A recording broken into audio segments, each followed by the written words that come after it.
Yeah. Okay, we figured it out. So. Lee, can you see anything out of those glasses?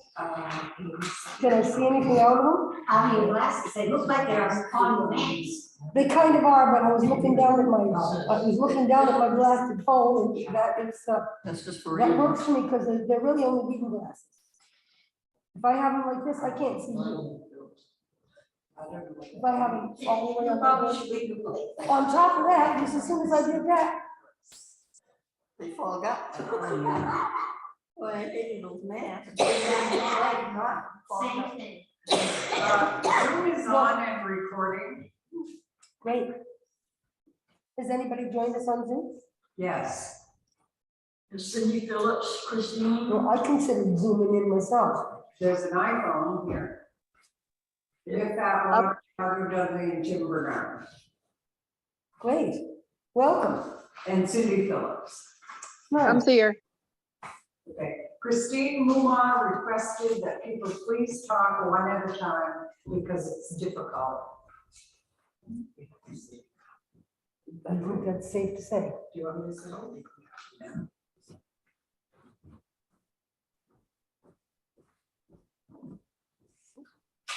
Leslie, just come on. Alrighty. You can turn that around in case somebody has questions. You know, I'd like to suggest an alternative, and that is. Just sit up here. Well, it's either that you could, or you could just consider that people who want to ask chat box questions in a Zoom meeting are, we don't answer them. Oh, why wouldn't you? Why wouldn't you? I mean, that's the whole purpose of it. That someone who's Uh-oh, here by I think Zoom. that door got locked. We'll open it up. I don't know why it would be locked, but it appears to be. Thank you. I want to stay open. Hi. Oh.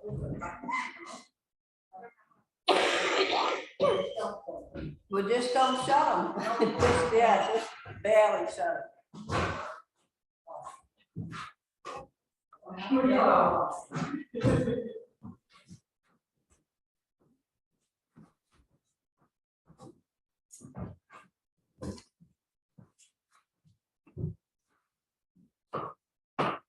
Well, it's not a regular select board meeting, but I don't know if that makes me the chair of this or not. But we have 3 ordinances to consider this evening, I believe. Yes, One is the road construction standards, just happens to be on the top here, and actually 4. 4 and shoreline zone. Shoreline zoning by the planning board plus R3. Right. Ordinance committees 3 are in the back of the I've town. got my copy of shoreline. No. Well, I guess I need a copy of the shoreline zone too. You know. I thought it brought this in there, but it-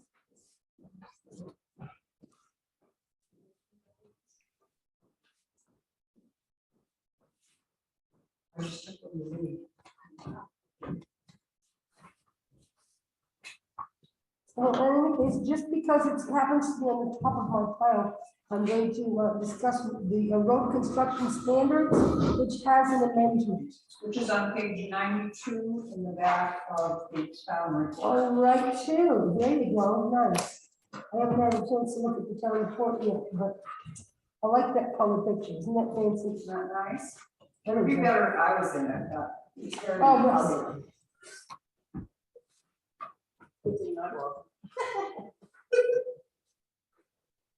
In any case, there was one change that was made. And that was to state that, I don't see in this copy I have here that it actually has an under, yes, Yeah, right I'm looking here. for a Under number. Article 1 purpose, Article 2, Article 3, Article 5, applicability. This ordinance shall not apply to any subdivision roads which are governed by Hartford subdivision ordinance, nor to private roads or private driveways. And this is the part that is new. Yes, Is that that's this big. ordinance would not apply to private roads and private driveways. which means that if you have a private driveway, you do not have to bring it up to basically state standards Or a private road. or a private road. Yeah, that's the only change. That's actually on page 93, and it is underlined Thank you for that. partway down. And would, just for clarification, where I live, is Excuse me. that, One person speak at a time, please. where I live, is that, that's a private road, I think. That is a private road, correct? Okay. Tim has got a question, I take it. Jim Kerwin? Well, you know something, I think I heard of Susan's voice for a moment there. Do you have something to say, Susan? You got a question, Tim?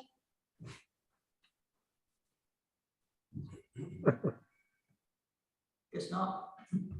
Go ahead, hand up. Okay. Hey, Susan. Susan, did you have something to say? No, I just offered for Kathy, I'd run the laptop if she wanted to participate as selectman instead of, Well, she can participate at a slight distance. all good, I don't see why not anyway. yeah. Or she could make her decision herself. Or we could all just keep talking about it. In any case, this is the only change to this ordinance, and it's an amendment, it's not a new ordinance. Just an amendment to say that private roads do not have to be brought up to the state standards. And if you read a little further in this ordinance, you'll see that there's an awful lot about the width and the road base gravel and sub-base gravel and surface gravel and paving and so forth. There's an awful lot to it. If we were to require that all private roads were kept up to that standard, we wouldn't have a little bumpy beachway and garden drive and roads like that. We basically, keeping it the way it was, in some ways, we never enforced it, but technically that means that if you had a private drive, you had to bring it up to standard. And so this is basically just saying, no, you're all set. Yeah, the whole ordinance passed last year, 2 years ago. We just made that tiny amendment. Yeah, I don't remember when it was. And if So anybody usually objects they to say that, on them somewhere where they were last. And this one does not seem to say when it was last passed. Yes, Nancy? Did we have the ordinance, was it because there was a problem, or did somebody just, you know? all of a No, it was sudden- just pointed out that, whoa. Clarification. It was a clarification, like some, I don't even remember who noticed it, but said, basically, whoa, do you realize that the way that's written, all of our private roads and private driveways would have to be brought up to the standard for municipal construction? Now, I can understand why in subdivisions, which are under the planning boards, the auspices of the planning board, that folks want to do that very much. Make sure that those roads are going to be up to standard. Somebody's doing this to make a killing on a piece of land that they bought, and yes, they ought to, especially in the case of our most recent subdivision was by the lake and straight up the hill. Engineering that went into that road. I don't know that it ever got its second coat of paving, to be honest with you, but there was an awful lot of engineering, so check dams and water turnouts and so forth to keep it ever from washing straight into the lake. And there are private drives in that same area that in fact did wash into the regular basis. So, you know, a properly built road is more protective in that way, but you know, to keep an ordinance on the books that essentially we're not enforcing, but means that all those private roads would need to be brought up to the level of a paved road, would be asking a lot. Wow, it's a comment about private road. Mhm. that I forget how it goes, but it brings it up in particular. In your deed. Yeah. Yeah, your deed. I said lease. No, I just knew what you meant though. Good, I'm glad you did, because I always did it at the time. In any case, are there any other questions about that amendment? Let's move along. Then we have, shall we go with the next shortest one, which would be the Hartford, Town of Hartford Beach ordinance? And this ordinance, using our previous ordinance this one was written, pretty much written over, and was the subject of a great deal of work by the ordinance committee. Does anybody have a town report and can have a chance to read through that? What page is gone, when you're so good at this? 74, thank you.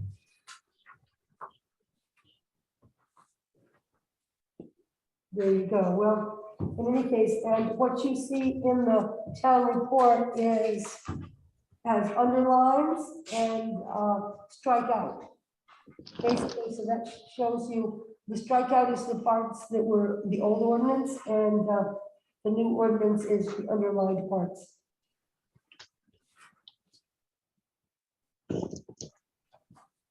What we took out most noticeably was the beach recreation committee, because there is no such committee. And we put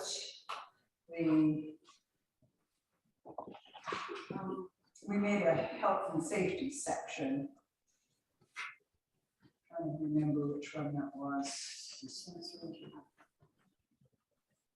Okay, it is under section 6, page 75, health and safety. And that is what is expected to keep the beach safe and healthy for all persons. It will list A through F. I don't think it says anything else. That was a big change. We did add severability. On advice of council. Yes, on advice of council. Yes, one thing to note is that all of these ordinances, actually, maybe with the exception of the minor amendment to road construction standards, I think even that one went to the attorney. Am I right? Yeah. Yeah, so they've all been to, not the MMA, but actually to the town's attorney. Well, yeah, no, not this one to the MMA, the administrative went to the MMA. You know, I thought I remember seeing comments on the road construction standards one too. Could have been, but that was before, when it was initially approved. Yeah. It wasn't about the same. But they've all been vetted by the attorney. Right, by the attorney, That's my absolutely. understanding.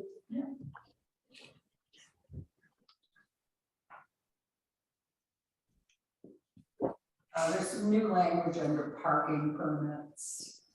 That's right. Yeah, there's just the Well, underlying. under the parking permits, for instance, took away the towed at owner's expense part. And, you know, that's, you know, which doesn't mean that a car couldn't get towed at some point if there was a real problem, but one of the things that the initial beach ordinance presumed that we would find a towing company that was willing to tow for us. And it's easier said than done. One of the things that was in the way for that, if there was somebody who was like a repeat violator and deserved towing, you can't tow a vehicle unless you tow it to a locked impound yard. And the nearest locked impound yard, I think, was in Rumford. Yeah, I think so, yeah. But they weren't, if I remember correctly, they weren't interested. No, they were not interested in taking on this contract with us. Therefore, we really didn't, you know, that was a toothless It was. It was a toothless threat in the ordinance, and I'm pretty, myself, I feel pretty strongly that we shouldn't have any ordinances that have no teeth. Sibylla, I saw your hand was up. Yes, just motor was crossed out, what was the purpose for that? So it would say all other vehicles, but not all other motor vehicles. Well, I don't know, maybe it was to leave room for electric cars. I don't know. Where are you? Gotcha. She's looking under parking On the permits. parking. The word motor was taken out. Oh, right. So I hear you, electric, gotcha. Could be electric, could be horse-drawn, you never know. Yeah, I didn't know if you meant bicycle. Hard telling, not knowing. I'm not sure, but in any case, vehicles is vehicles, right? I don't think we'd cite a bicycle. I like to hope not. I don't know anyone who'd want to ride up that hill. Yeah, you get yourself. I only know old people. There is somebody who's got a bicycle with a motor on. That's true. That's right. That's right, but that would be a motor vehicle, that would be. In any case, Are In there any case- questions? are there any other questions about the performance? Thoughts on the subject?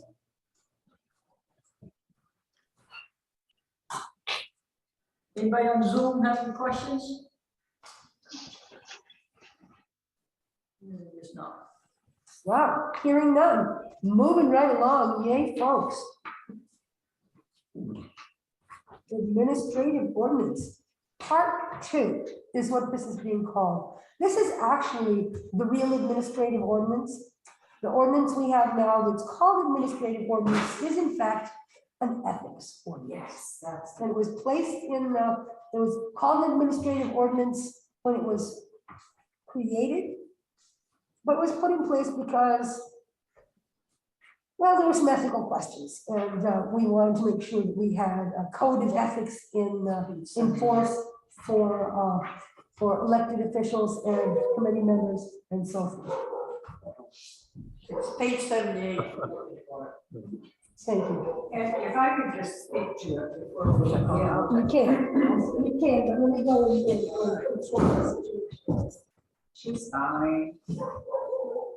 Just skunks and raccoons and things like that. Could be back. We don't need a revolver and a skunk. I guess I'll wait for you. That's why I often go out and sing for her. No, go sleep for Yeah, she's fine, but she's still in training. If I let her get away with that, that's what I'll Yeah, do. but there are times when we really want it back, Yeah, but this wasn't one of them. like my dog. Sure, we want all dogs to bark sometimes, but this isn't one of those times. So what I wanted to say Sorry. is that the administrative ordinance came before the town last year and it was turned down. And the reason was that we had erroneously lumped the appeals board, planning board, and budget committee in with a global committee statement. And boards have different standards they have to operate by than do standing committees. Right, Appointed. and different responsibilities Different and obligations. responsibilities, right, and the other piece is the budget committee is elected every year. So the budget committee, the planning board and the appeals board's ordinances will be left in place because they're different. The other committees, every committee in town had an ordinance. And every committee in town had the same appointed by the select board, the advisory to the select board, 5 members, elect officers at first meeting. It was just repeated. So we put them together. And if there was something particular about a committee, then we listed that. Otherwise, if you, let me see. Anyway, we went back to the people who objected to the ordinance last year and asked, what was it you objected to? What is it needs to be different? And we discussed it for weeks, months, felt like Months. years. No, months. Felt like No, years. yeah. To get it right. We're volunteers, we're human. We didn't get it perfect the first time. So we worked on it. And the Rules of procedure for boards and standing committees is on page 80. And the committees are listed. And then, like I said, particular committees have things they need to do. Right, and in fact, there is no actual change to the rules for committees. No, This just eliminates there being several 10 ordinances, ordinances. 10 ordinances saying the same thing. Well, I'm gonna say several because I hadn't counted No, recently. But in any case, basically eliminates a whole bunch of different ordinances and puts it all under one. it's efficient. Well, it's efficient, and I'll be honest with you, this is, because what else would I do, right? Right. But this is something that I've had my heart set on, really, almost from the early days of being on the select board, is to have an administrative ordinance in place. And the reason for this is because I'm not gonna do this forever, and neither are any of the people who get elected. There's gonna be somebody new. A new person is naturally going to be stumbling about a little bit. I think it's really important that no matter who's in office or in charge, that we have a steady hand on the tiller.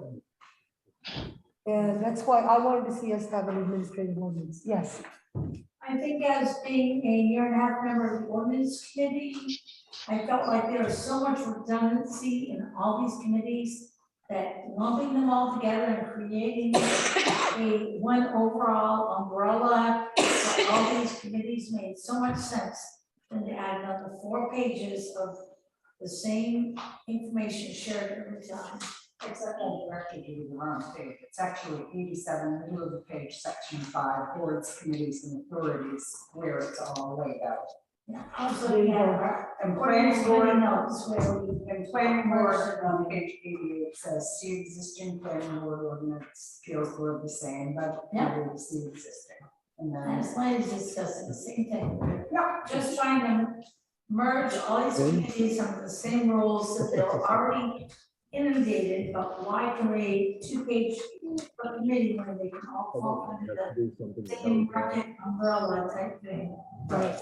I just want to take a moment. Can I ask, how are the people on Zoom hearing this? Is this working well? Yeah, it's okay. It's a little echoey.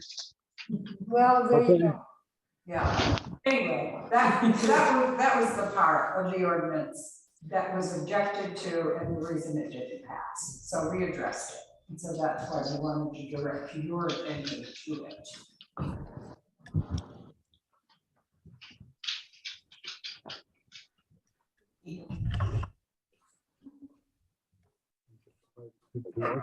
Right now, it's the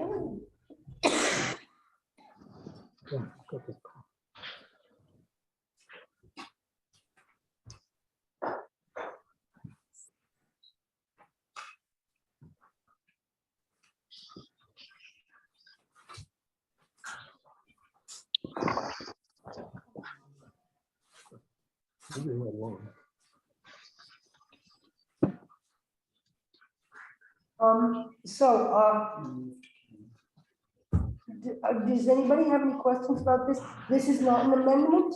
This is this is a new ordinance, pretty much cut from whole cloth, based on the ordinance that was proposed and did not pass the last time around. Basically, this has been back to the drawing board. No question?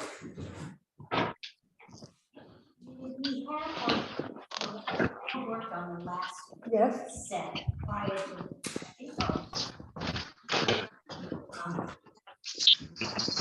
think,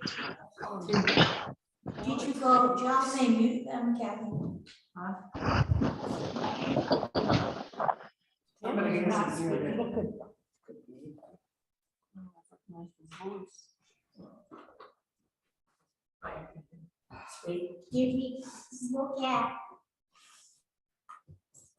did we look at this as a,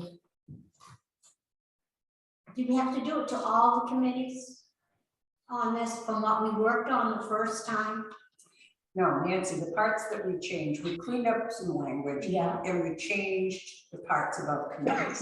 The rest of the ordinance wasn't objectionable. And so we cleaned up that. Right, it would It was have a passed. huge part of getting that together, Absolutely. because it was only the committees that all had the same redundancy that we merged all together and called you in Colorado to help us with the ordinance. Yes, Thank you yes. so much.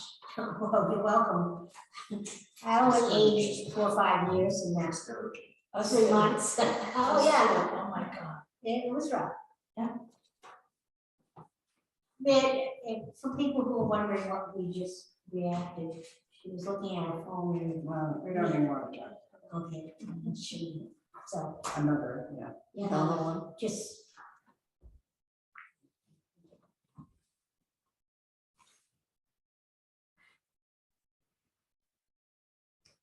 Okay, well, I don't hear a whole lot of questions about this ordinance. Maybe we should move on. So much, I'm going to be very happy to have these things in place. Assuming, of course, that the townspeople decide to vote for it. And last, but certainly not least, is the shoreline zoning ordinance. Did everybody who wants one get a copy?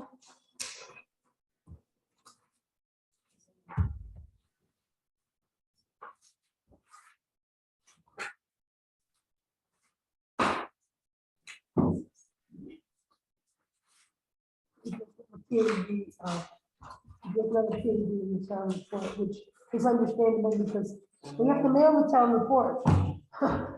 Shoreline zoning ordinance is like 60 pages.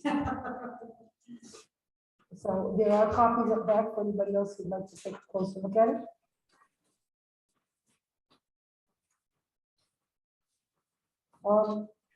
And I have to say, this has been through a huge lot of work on the part of the planning board, on the part of previous planning board members who worked on it, and on the part of the current planning board. In particular, I want to extend huge thanks to Peggy Matthews, the current chairman of the planning board. She has put countless hours into getting this written up and putting it together. We are running late on this. I think it was probably about 5 years ago that we worked with the town of Canton when they were working on their shoreline zoning ordinance. The thought being, well, we share a lake, we probably ought to share the ordinance. They had some big differences in theirs because, of course, they have the river that also has shoreline. Considering they also have agricultural, like big agricultural land there, but yeah, we've been working on this for a long time. The state,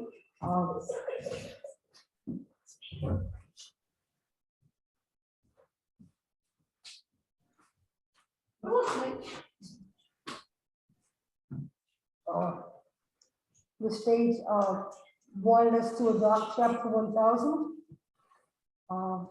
Let's say it was probably about 5 years ago. I say probably because frankly I don't even remember it correctly. But this ordinance, rather than going to the lawyer, has been to Colin Clark, who is the person at the Department of Environmental Protection who's in charge of shoreline zoning. And he is, and he has approved this as written. And so you can, if you read your copy, you can see which parts are the strikeouts parts. A lot of things are struck out, and a lot of new stuff was put in. And just, you're not going to skim this and absorb the whole thing at once.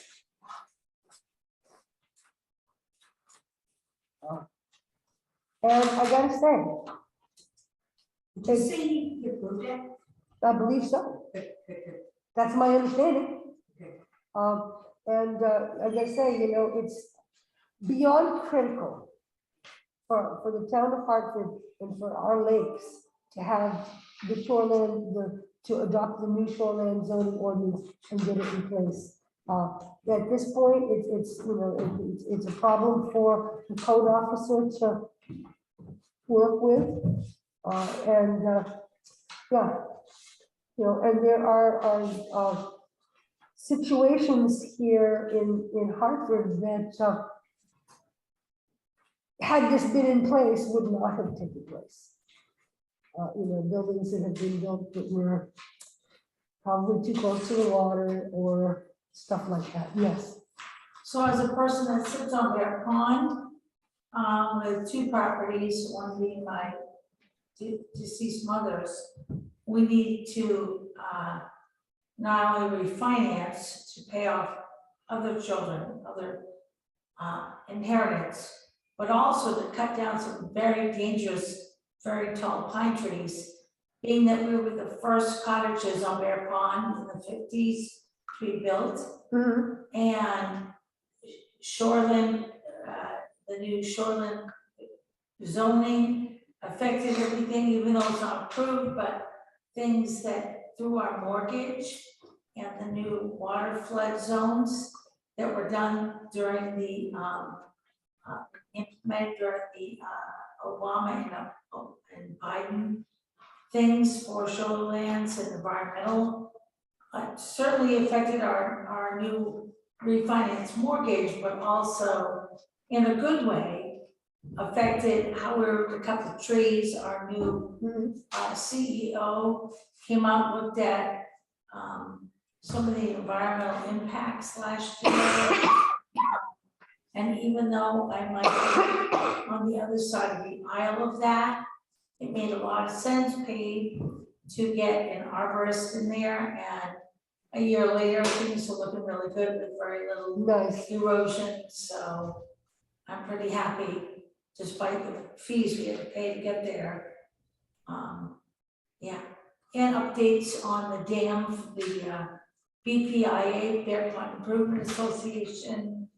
It affected my flood zone and then eventual reimbursement of flood zone property that we had to pay because of the new zoning. So that was good.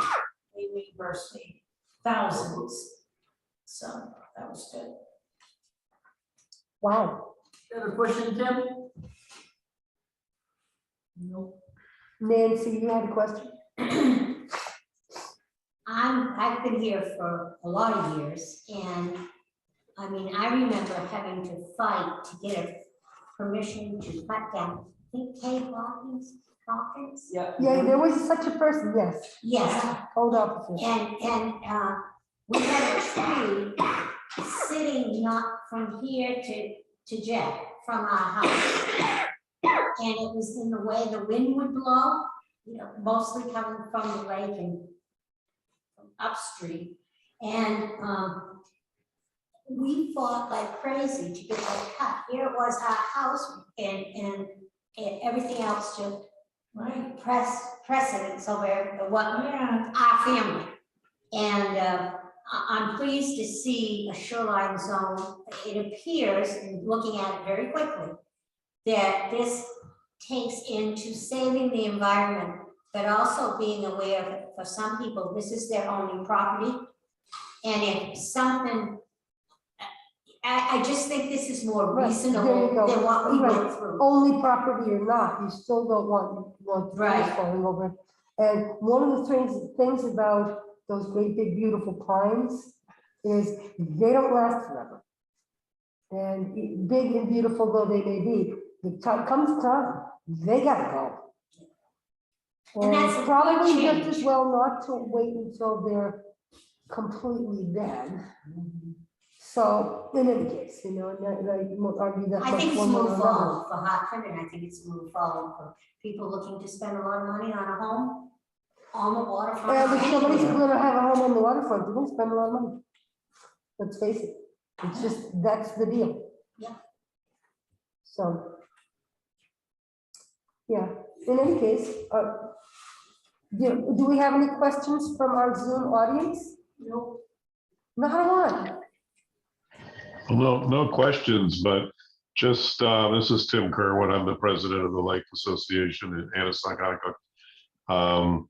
Really thrilled to see this topic getting the attention it's now getting, so that we have some consistency, not only within each town, but between the two towns as much as possible.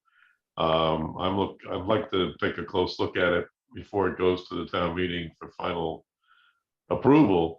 But it's nice to see that, we're really taking a hard look at this. We're working very hard, as you know, Lee and everyone else that's aware of Jeff Stern's work and the efforts we've put in with the grant and the improvements we've done last year, the improvements we're doing this year, all of which are contributing to the stability of Lake Annisaganacook, which as of yesterday's report looks pretty good in terms of the water quality and stabilization.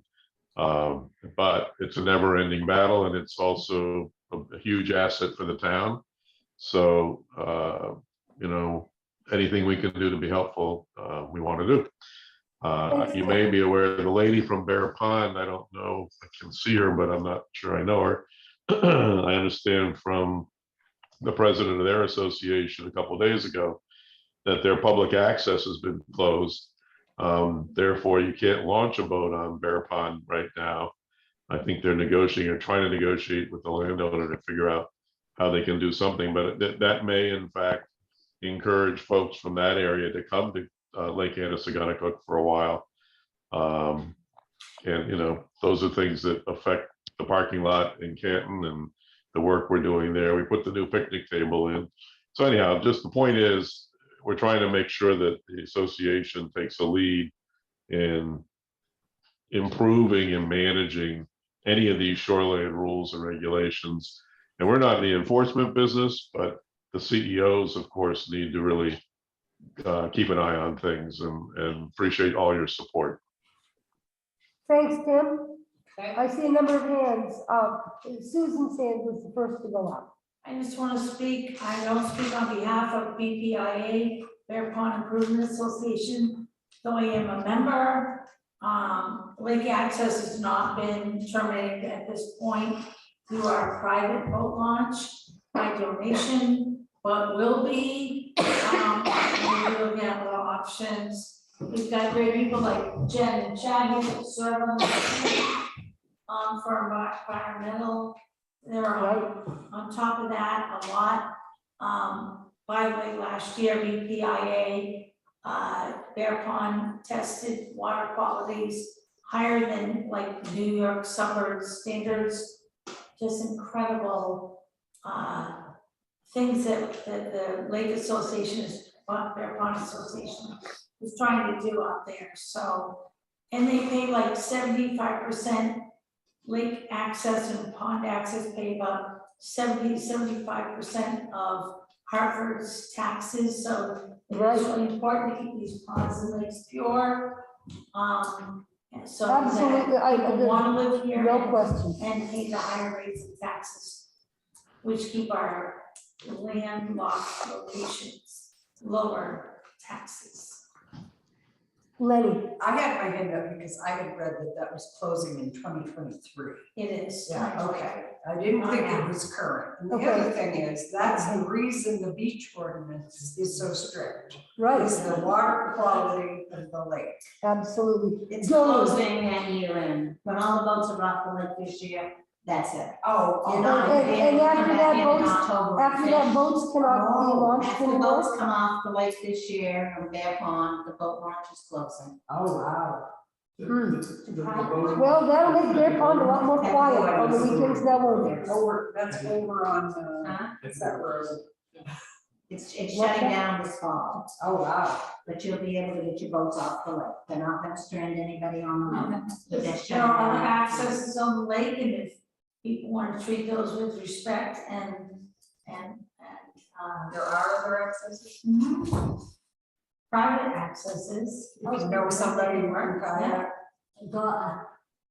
I have one right next to Nancy, as a matter of fact. 2 ponds, 2 written into my deed, yeah. Is there a requirement that the town have an access to the, No. to Bear Pond? No, Is it because it's not big enough? Is that why? No, the state came through several years ago, tried to set up a state access, trying to get the pond associations to pay for that. And basically that means out of the people that don't live on the pond will come in and have access and not really have any responsibility for that. And our private lake access has been wonderful, but unfortunately we were from out off the pond and have abused that and taken advantage of that and. Trump joined, We close that. Trump joined the meeting. Okay, I hear Steve's hand up back there. Am I misrepresenting you? No. I thought the Great Ponds Act, when it covers, you had to have access No. to a pond if it was 10 acres or more. No, the state came through several, probably 15 to 20 years ago, offered free pond access with free boat launches. They tried to get towns like the town of Turner to approve a spot on their pond for people to be able to access it through for swimming access. Town of Turner agreed to do it for just town of Turner. We already have a boat launch, private, by donation. Brenton's Pond, Brown Pond, Long Pond, all agreed, who have all experienced tons of issues since they agreed to state access, providing outhouses, lifeguards, trash debris, and most people who live on the pond don't want to pay that because they are often have private access. And unfortunately, private or outside people have come in and abused the town access, and those that are private access aren't going to tolerate that anymore. So that's where Bear Pond stands right now. There are other accesses on the lake for private landowners that own property on the lake, but for those that don't, are going to have to find private access. Yeah. And maybe they won't abuse the. Sounds to me like Bear Pond's gonna be a lot more quiet on the weekends. Right, but you know, maybe they'll learn something like not stealing kayaks, not setting up parties and not using private land for their own grandiose outings. My biggest They shouldn't problem, have. my biggest problem is having fireworks go off constantly, and they don't start till about 10 o'clock at night. People are, and noise travels across, and people are into the beer and all, and they get their fire pits going, their fireplaces or pits and whatever they have going out there. And the language and all is unbelievable. It's 10 or 11 o'clock at night, and my dog goes crazy hearing thunder. Well, we live on a place, we have to literally leave our house on the 4th of July at night Yeah, because the dog will just shake so much. sure, no, And I I'm paying for taxes there. I mean, we all do. Anybody that lives there does. And I chose to live there, but I just find that not fair. I'm sure it's beyond Noise noise. ordinance. Well, that, and a noise ordinance might have to be the next step, I don't know. But in any case, That's Cindy Phillips. I guess I'd like to stick with our, you know, I sympathize and empathize with your plight, because I don't think I would stand it very well myself. I have a noise problem across the river from me. It's only occasional, but when it happens, it's really loud. And I expect 4th of July, don't get me wrong. I expect fireworks and all of that. We take the dog away. They do it constantly. God, they've But that's it. already Okay, been doing so- it. So I, you know, and I don't know that there's anything we can do about this, and except maybe contact the legislature and say, maybe fireworks being legal wasn't such a smart idea after all, but I honestly think that the best bet for us tonight is to stick with the real topic at hand, which is questions and public hearing issues around the shoreline zoning ordinance. Well, that is a problem around. I hear you. I hear you. On the other hand, it's not addressed in the shoreline zoning ordinance. So maybe, and so I see that as bringing it up and saying that's a problem, but it's not addressed. The first time I ever heard a noise ordinance brought up in the town of Hartford, it was a group of people from Bear Pond that came before the select board. I was a member of the audience at that time, so it has to have been before 2003. But probably 3 people from the Bear Pond area came to complain about loud noises at night.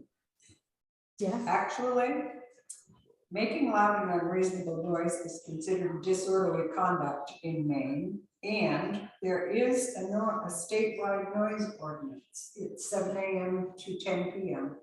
I mean, 10 p.m. to 7 a.m. Mm-hmm. So, you know. So if somebody's operating a leaf blower at 6, then they are disorderly conduct. That's right. I just looked it up. Maybe that would be helpful in the upcoming year to supply our residents and our seasonal residents with what ordinances are currently. What is state statute? That's a state. Right, yeah. You know, What's really important. but state statute supersedes anything we put in place anyway. So I like everybody's ideas on this, and maybe we need to get together and chat about this. I see 1, 2, and 3 people in the front row here, or the second row here, are actually current members of the ordinance committee. And, you know, so I appreciate your good thinking, and frankly, I'd love to hear from anybody else on this topic if they want to chat about it. Meanwhile, if there are no other questions about the shoreline zoning ordinance, yes. Just one more. That I was hoping you'd ask. No, just the map that you referred to, has that been drawn up, the official shoreline zoning map for Hartford, has that been drawn up yet, or? It has. It has. It has. So the state ordinance that we're trying to follow has a shoreline ordinance map that talks about how far away high waters are. I had to follow that when I refined. You know, I'm thinking that's the same map that's on the wall in the town office. Right, it might Shows be, all the, but the shoreline ordinance that we're trying to follow already has a map for every pond and water district. great, thank you. Yeah. Any other questions? I think. Jen. We were trying to match the state. Yeah. Now, as many of you may or may not know, the state has made some provisions for additional housing because of the shortage of housing here in the state. It still has not yet affected shoreline ordinances of adding multiple properties and residences on within the 250 feet short ordinance. So I guess we'll take that as it affects it, but at this point, we are trying to adhere to the new land ordinance values that the state is set up. And which, by the way, as a bear pond, I'm within 25 feet of the water. It seems fairly reasonable. I'm very careful about what I put out there now. And I think that following that state guideline is going to work really well for our community. Yeah, okay. So any other questions or comments? Going once, going twice? Done. That's great. Well, that takes us to the other part of tonight's meeting is to discuss our local option questions, which I don't actually have in front of me, but our local option questions are going to be on the ballot. And Right here. you have right there, I guess they must be in the town report. They are. Question 1, shall the town, Page, oh, the Hartford News page 2. oh, you're looking hard for me. Ordinances and Oh, ballot yes, and look, here's a copy. Somehow thrown up right beside me. And so it didn't show up in my mail. I've been- this morning. I have been explaining to I people don't know about it's for my this. address. Well, I've been explaining to I got people it about down. this. Basically, the state makes it kind of complicated, but, Okay. how I explain this to, There seems to be some discussion about the Hartford News. Unfortunately, when they took the Hartford News to the post office on Thursday, the clerk who was there refused to accept a bulk mailing at the time they took it. So they had to do it on Friday, which meant nobody got it before the Memorial Day weekend. Now, I made people stick to the deadline of May 15th, so I could have it out before Memorial Weekend. Oh, no, all good. But you should get it. I did get it. Let's Yes. put so much time in this, I get it. so, So it was available at the town office. Right. right, so can we go back to the? Yes, I just wanted to clarify that. Okay, I understand. In any case, we can go back to the topic at hand. How I've been explaining it to people, because I've talked to quite a few people about this. If we had a store in this town that sold cigarettes and potato chips, it would probably also have been selling beer. And this would not even be a question because this would have been done a long time ago. Every town in Maine is dry unless they decide, as the township will decide, that it's not. And so we have 4 questions and they are, there's 5 questions, but basically it's to allow the sale of wine from our local winery that has been established on the Berry Road. And, you know, I just, you know, I don't know, do you want to read the, You want me to read it? I will. are you can right? Sure. Question 1, shall the town of Hartford authorize the state to issue licenses for the sale of liquor to be consumed on the premises of licensed establishments on days other than Sunday? Oh. Question 2, shall the town of Hartford authorize the state to issue licenses for the sale of malt liquor and wine to be consumed off the premises of licensed establishments on other days than Sunday? Question 3, shall this, the town of Hartford, authorize the state to issue licenses for the sale of malt liquor and wine to be consumed off the premises of licensed establishments on Sundays? Question 4, shall the town of Hartford authorize the state to issue licenses for the sale of malt liquor and wine to be consumed on the premises of licensed establishments on Sunday? Question 5, shall the town of Hartford authorize the state to issue licenses for the sale of malt liquor and wine for consumption on the premises of licensed establishments on Sunday? I didn't see a difference between 4 and I 5. don't either. It's just a few words. 4 says to be consumed and 5 says for consumption. Oh, yeah, Everything else. I Oh, know. yeah, and I thought there were only 4, so I don't get it. Okay. But in any case, we are going to be basically faced with the question on our ballots when we vote for select board and so forth. I don't know if there's anything else besides select board to vote for on our local ballot and this local option question. Yeah. And we get to decide, you know, basically our local agriculture and support for local agriculture and our local winery, their fate is in our hands. Yes, So this isn't about a particular establishment. This is about, is the town of Hartford going to go from dry to not dry? that's right. Because once you go wet, you can't go back. Right. I knew That's that. right. So that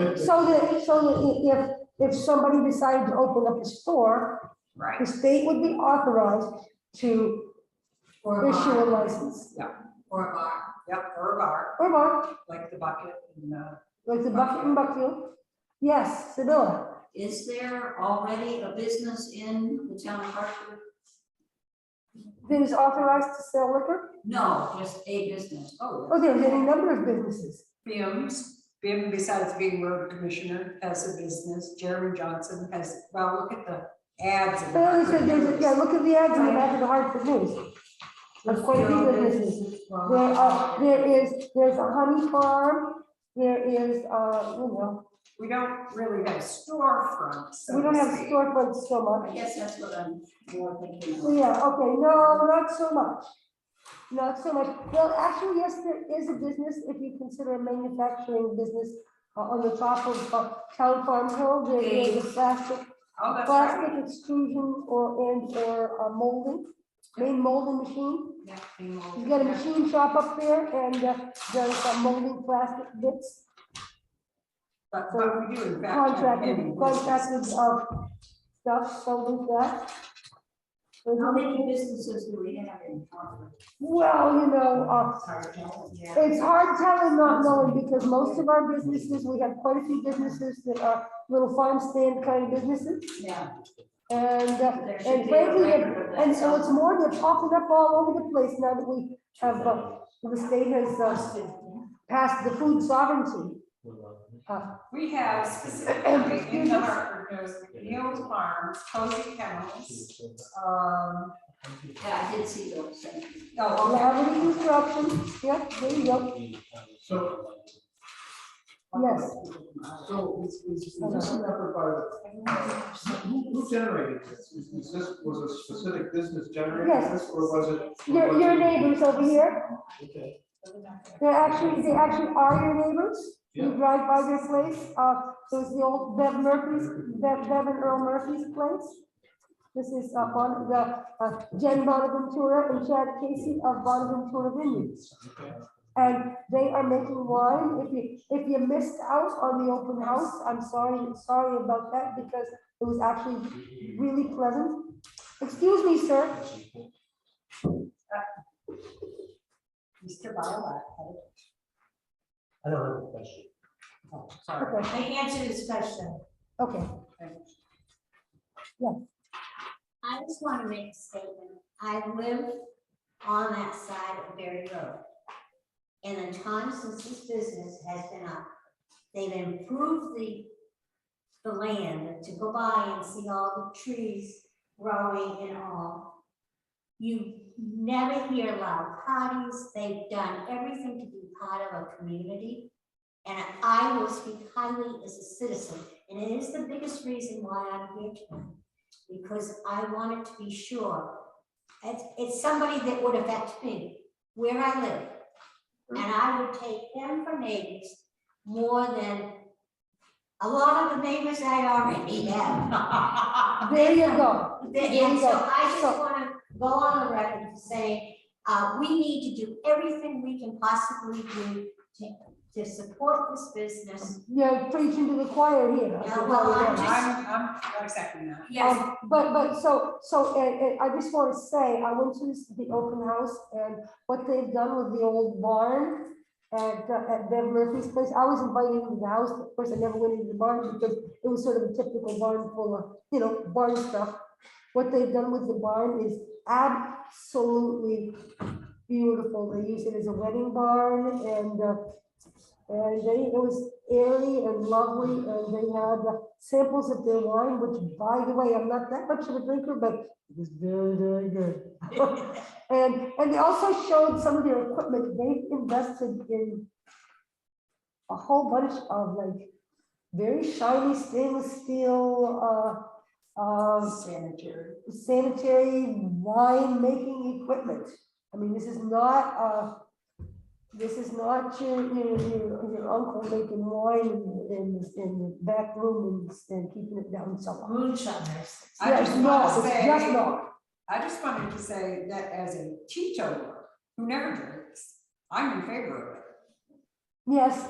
So it has nothing to do right. with It's wanting a to question behind you, Robin. My whole thing is, and I'm sure I'm not the only person who thinks this, it's not a matter of one business being like the appropriate personal great thing to do. It's opening the doors and windows. My concern is down the road for the next person who's saying, well, why can't I open a bar? You let these guys do it up there and they're selling wine and drinking on their premises, so why can't we? That's my concern. I was just gonna. All right, so we have an answer at that. So Can you stand? So we can hear you? Response? This does, in this case, pertain to us specifically, but any business after us. So this is the very first step for us. We then still have to get approved by the state and the Fed. So we have to have a liquor license from both those regulatory bodies, and anyone else that wants to do the same thing, if there is someone else that wants to after us, would have to follow those same requirements. And the state requirements, from what we understand, are pretty strict for obtaining a liquor license. There's a bunch of stuff that we still have to do after this to make our operation area meet those requirements. So I totally get that concern. It's just a big step to go from that. Because we'll never, the intent is to have tasting room in the barn, but we won't be a bar. Like, we're not gonna be open until 1 o'clock in the morning. We're not even awake at that time, so I understand the concern there, but I hope, and there's some comfort in that. There are additional steps that everyone would have to follow. It's not just once we vote to not be dry, everyone and their brother can start serving alcohol from their establishment. But like you said, this is the first step. It is. Nancy? My concern is that when we have people, residents of Hartford, that are trying to have a life where they have a way to make an income and they run a business, we have laws, we have everything that they have to jump through for hoops. Even when you build a home, you have to jump through certain hoops according to the community you live in, and state. I think we do everything we can to encourage them. They have been operating, they're asking for this, and they are bringing tax dollars in to the community, and they have run nothing but a respectful business. And I'd be the first one to say, I was a school teacher, people. I'd be the first one to say no, just because I've got used to saying no a lot of times. And I would be proud, I am proud to have them in my backyard, so to speak. And we need to encourage our businesses. Things are tight, we need to do innovative things. And we have a person here tight financially, and we need to have an innovative, we have innovative people that are willing to take their property better and have it not be the local bar, but a place where you can go as adults. And I think it would be a shame if we keep closing our eyes to trying to bring in other ways to earn money. There's not many places to sell on the lake, so they're not going to get more tax money unless everybody's taxes go up. We need to really consider this and be serious about it. Chad, I do believe you're next to Bill. Sorry, I do believe I've read someplace that there is recourse that the town has, that if that business isn't working out, they can ask the state to shut it down. I've heard numerous occasions where, over the course of time, where one business or another lost their liquor license. It's a pretty severe step for the business. But So that's people do something get that shut should be addressed then to make other people feel a little bit more at ease. You know what I mean? Address in what way?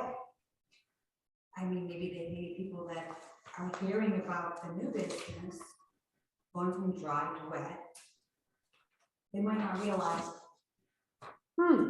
You see what I'm saying? Yeah, it So could. that could change a lot about people's perceptions when it comes to, Right, well, you know, one of the things, my understanding, and correct me if I'm wrong, Ted, is that the town will allow, now, I've already closed this book, I'm taking off my glasses, so I'm gonna go back to it and say, say what it said was to allow the state, right?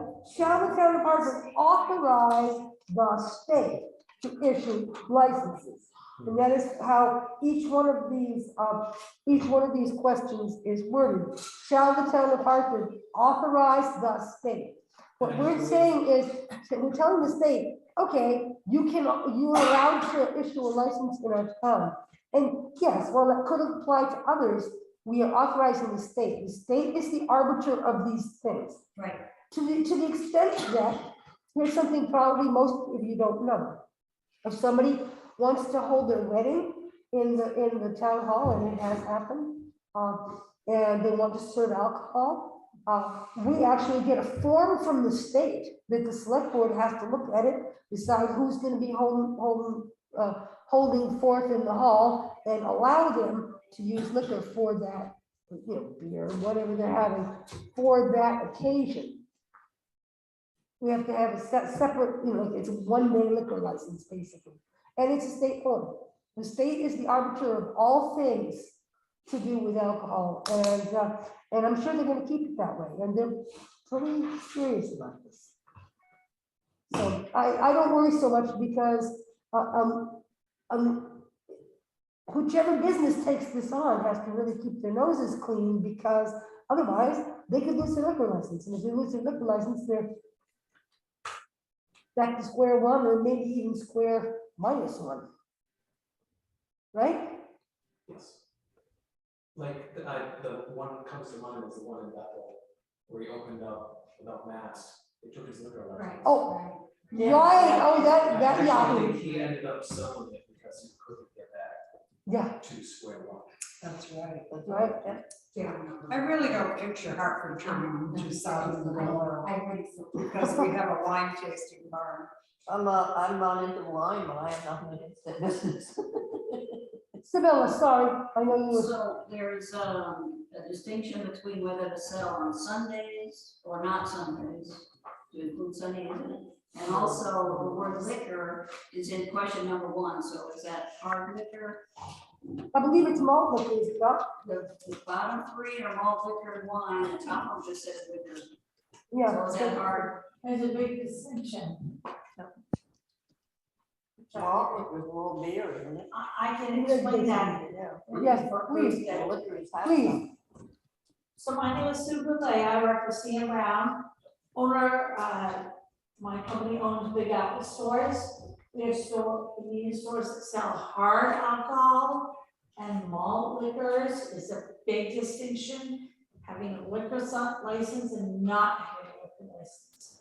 So here, in regards to One Venture Vineyards, it would be a malt liquor license. So 7 days a week, they can sell malt liquor still on the Malt liquor liquor license. / wine. Right, but they can't sell Captain Morgan, Southern Comfort, all the other hard liquors.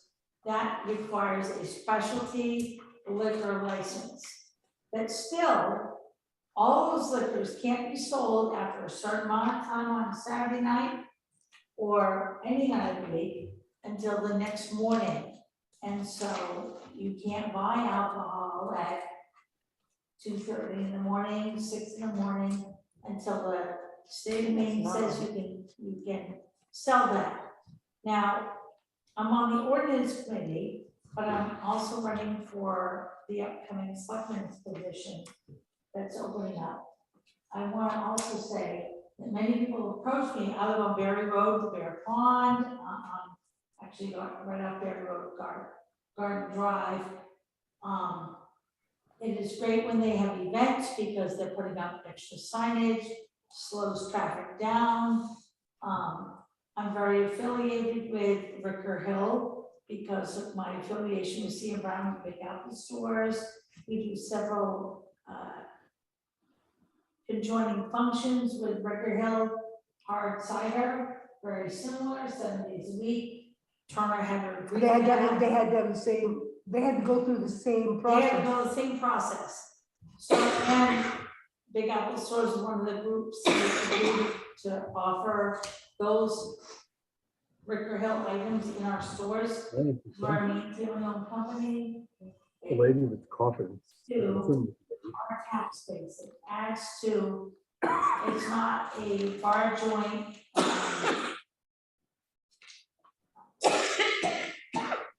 Donuts in West Park, what I want to call it, strip joints, it's not that. It is a wine tasting that is very appropriate, 7 days a week in our town. Yes, we're dry.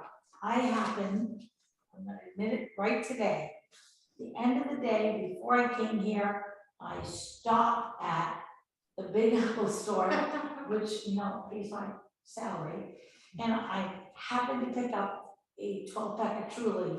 I know, I am a sinner. You know, Turner can sell me Truly. Yeah. Why can't they sell me wine? I'm not, I've seen it. I don't want to have people think, oh, it's not Yeah. There's a lady, I just know how other towns, Right, I've been hearing, so that's why I'm bringing it up. absolutely, and I think good planning. Yes, And the that way way, they're approaching this. yes. One step at a time, limits is. And Yeah, that- I know, they're 7 days a week, and you said that, Right. 1 o'clock, and I can referee at 7 in the morning. So, this is so minor. For me, I am totally in support of it.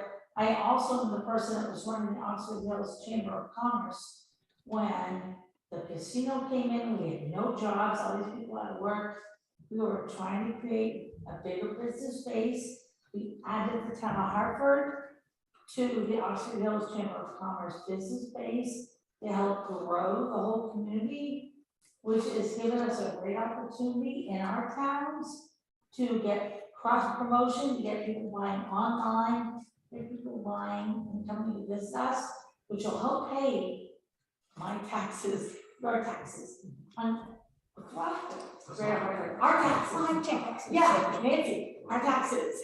So, I'm just thinking that we're taking really conservative steps, slow baby steps to offer minor alcohol consumption in our town. Chad, did you have something more to say? Yes, I think the Sunday questions go back to the laws. Yeah, absolutely.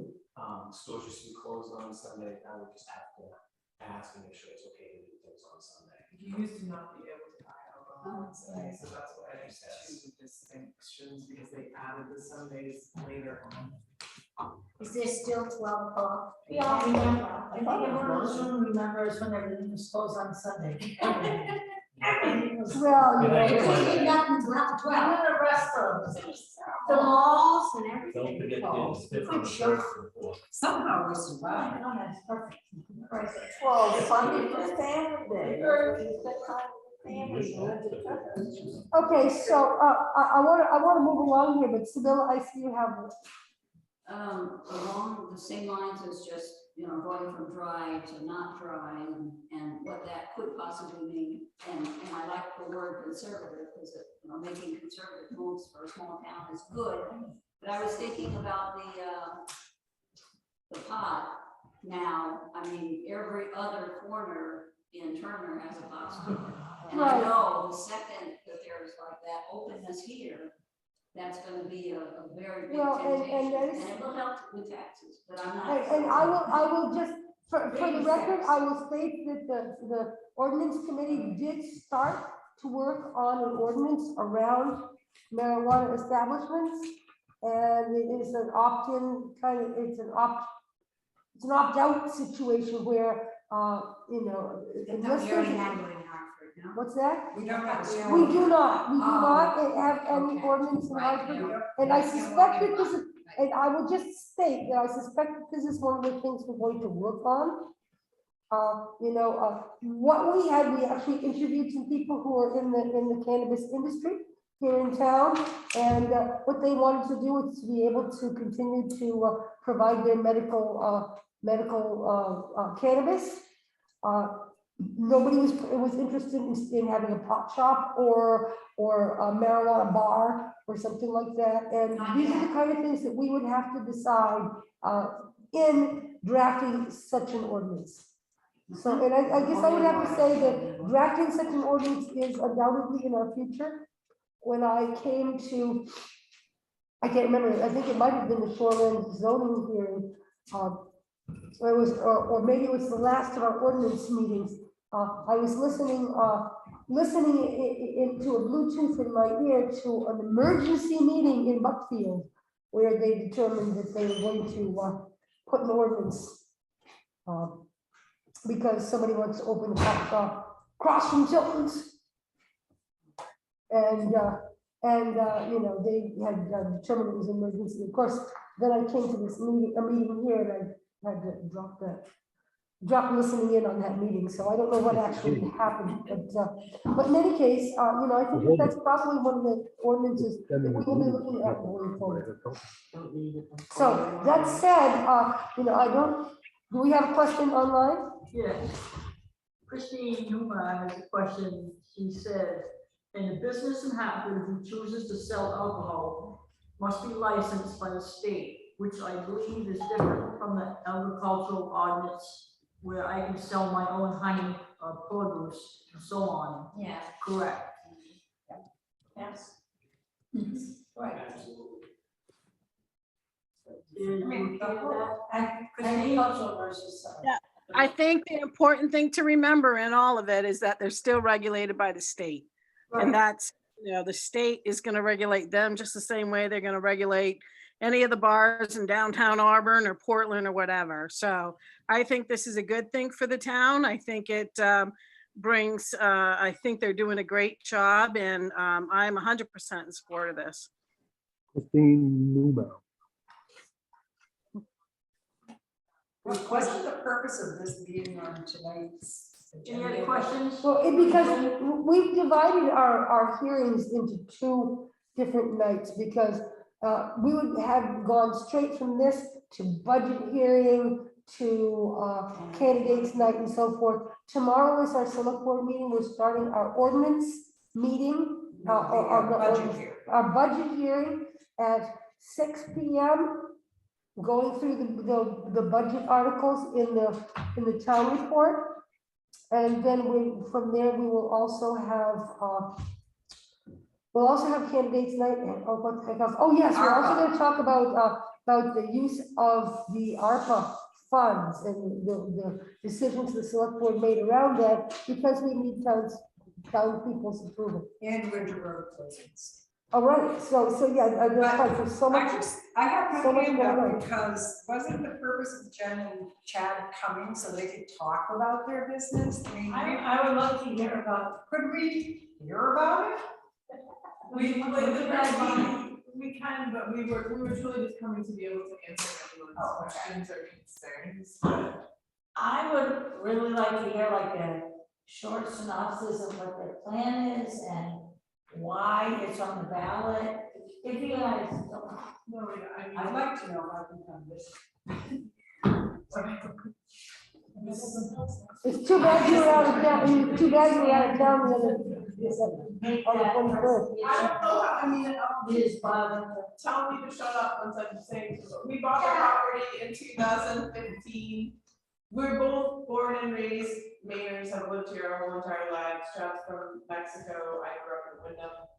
Both of our parents are still in the houses that we grew up in, so we are, I know it's a big thing for Mainers that we lived here your whole life, so. Anyway, bought the property in 2015, started planting vines that very first year. It takes 3 to 5 years for the vines to get to a point where you can even start picking the grapes and using it for winemaking. So it's been an investment since the very beginning. We only ever intend to make wine from grapes on our property, so we're never going to be a huge winery, you know, selling thousands of bottles of wine. That was never our intent, and still is not. Chad's primarily the winemaker. I help do pretty much everything that you see there on the property, and appreciate that folks recognize what has gone into it and the maintenance of it. Oh, huge. It's him and I, and a lot of it is not him. like we planted all those vines by hand. I think we've only ever gotten help once. We get help every year. There's a lot of, including Doreen sitting next to me, generous neighbors and friends that have helped us pick the last 3 years. So we have been making wine the past. Arthur? I just lost my name. But like, it's never gonna be But when he talks, he just talks and he talks and he talks. right. It's always gonna be a smaller operation.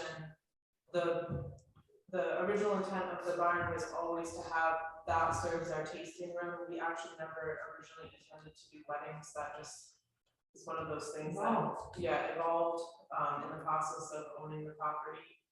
And even that, like, a lot of venues around are, you know, totally sold out for this summer, next summer because of COVID, etc. That's also not our intent. We're not planning to have a wedding every single weekend. We would probably not be able to be standing at the point if we attempted to do that. But yeah, so it's very much a smaller husband and wife, family and friends when we need it operation. We've tried to, we are trying to do as many local things as we can. Like we have a company on site this week. They grew up, the people who own it grew up locally. They live in Buckfield now. For those that came to the open house, we had cheese from the Friendly U, which is an operation right here in Hartford. Another Hartford business. Another Hartford business. Other folks in Hartford, I know, have benefited from properties being rented for primarily for wedding weekends, so it's generating income for other folks that way. There are Airbnbs in Hartford. and there are some other local folks who we've got to know that are not on Airbnb. They just choose to rent to guests of Bonnetor Vineyards. Sweet. So we are trying to, you know, invest back into the community. You are supporting the local economy as you build up your business. It's a wonderful thing. Thank you so much. Hopefully that answered your question. Okay. I would just like to add that we don't want to be open 7 days a week, right? I'm thinking maybe 3 or 4 limited hours. It's just. You want to sleep? Yeah, but that's important. So get your hat. Yeah, I'm gonna stay hydrated. it's just the two of us, so, I mean, at some point I imagine we might need help for the tasting room, but in the meantime, yeah, it would probably be like you said, just on the weekend. We still have a long way to go, so once, I think that's been the confusion as well, like, once this passes, we're not gonna be open the next day, like, we still have to get our password. Oh, no, it's just baby steps. I And understand that. We've heard concerns about traffic on the road. I don't think it'll be much more than what we already see for weddings. We think that it does slow down traffic wise within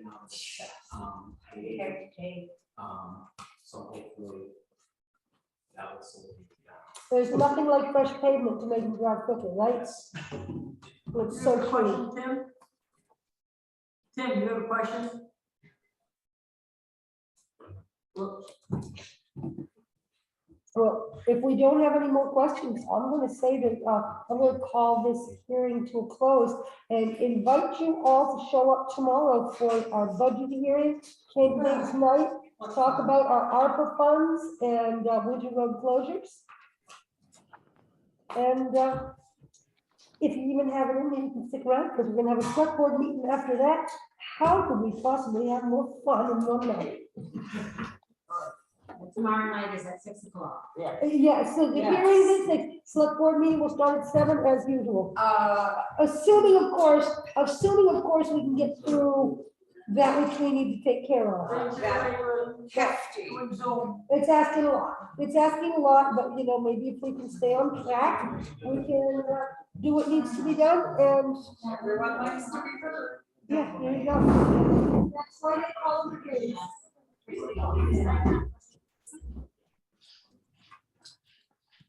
Good night, all. Thanks. All right, good night. Terrific idea. I love the winery thing. I'm gonna check it out. Everybody's-